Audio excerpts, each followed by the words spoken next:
Hey sports fans, Coach Nick here and welcome to B-Ball Breakdown. Don't miss our next live post-game show coming up on Tuesday after Game 5 of the Clippers vs. Thunder. But now let's talk about Game 3 because there was a really crucial part of the fourth quarter where this game turned. And it actually came on a lineup that Scott Brooks used that he hadn't used very much in the regular season, but had used it the second most of any lineup in the playoffs. Then makes you pause because why did he not go to it until the very end of the game with the last 8 minutes left? So it's a very strange thing that if it really was that viable of a lineup, you should use it a little bit earlier in the game, but didn't. However, it worked for him, and I'm sure we'll see a lot more of it going forward. We started midway through the fourth quarter of this back and forth game. Notice the lineups. Scott Brooks has Russell Westbrook, Reggie Jackson, Caron Butler, Kevin Durant, and Serge Ibaka playing together in a small lineup. Last night, they played 7 minutes together all in the fourth for a plus 62.1 net rating. In the regular season, Scott Brooks played this lineup in 7 games for a grand total of 39 minutes and a negative 12.6 net rating. Considering that in the playoffs thus far, this lineup was the second most used and had the highest net rating, it strikes me as coaching criminality that he waited until the very end of the game to use it. That said, it worked. One reason is that Blake Griffin had to guard Caron Butler, and he's certainly not used to getting flare screens set on him. He's way late reacting to the good pass from KD, and the Thunder retake the lead. Chris Paul showed some indecisiveness in this pick and roll, wanting to hit Blake on the roll, then getting stuck in the air and having to throw a looping pass just so it won't get stolen. The offense goes freelance, and Jamal Crawford just blows by his man but chokes on the layup. The Clippers get another shot at it, and I like that they have Chris Paul setting a John Stockton-like cross screen on the big man. This leads to Ibaka's 5th foul, and Westbrook is at fault for not calling out the screen. On the replay, can you see his mouth moving at all to let Ibaka know the screen is coming? OKC runs a down screen for the ball screener, which isn't very effective, but a few things are happening here. KD flares out to the corner while Ibaka goes up top to screen for Russ.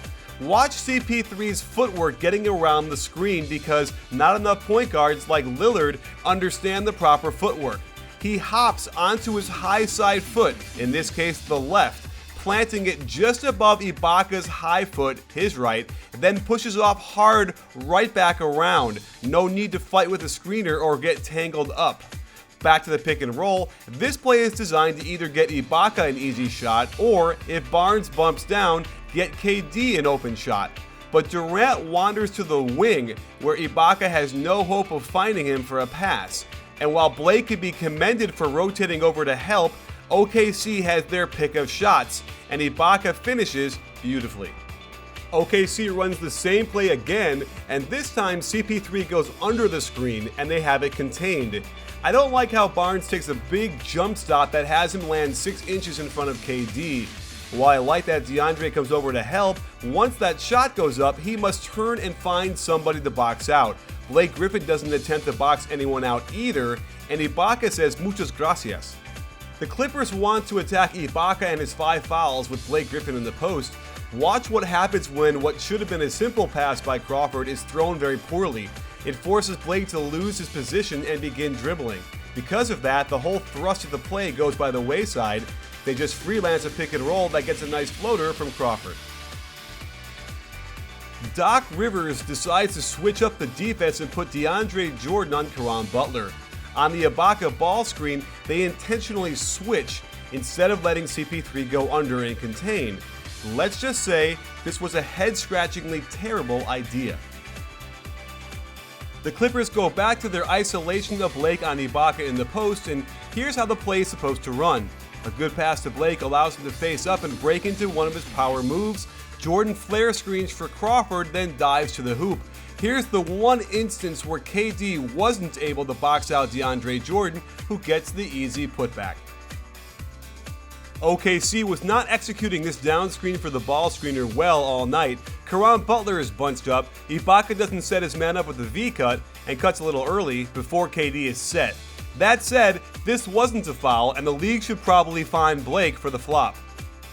If it ain't broke, don't fix it, so Doc goes again to Blake on the left block, and Ibaka, who doesn't want to foul out, can't do anything. Here's where both sides of the ball really got into some head-scratching behavior. OKC seems totally confused, and I've never really seen a set that calls for 4 guys to line up on one side of the floor like this.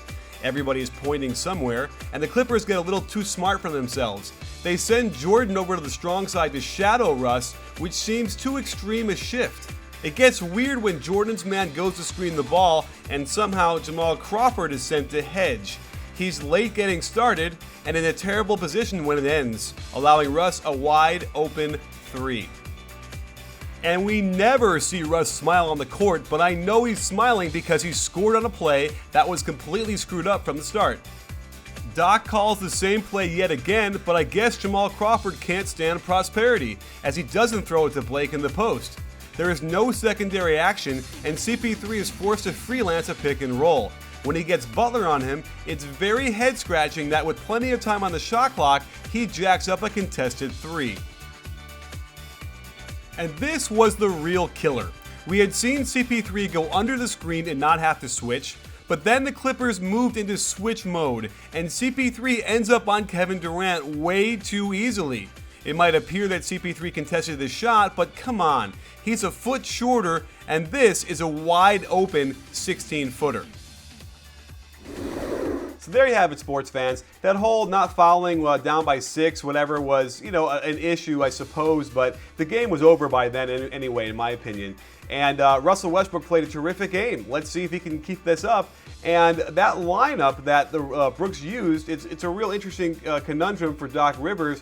I suppose the adjustment is he's going to have to bench DeAndre Jordan or do what I want to see a lot more, which is Blake Griffin guarding Kevin Durant. And actually vice versa. I'm not even sure it benefits either team for either of those guys to guard each other, but I just want to see it, don't you?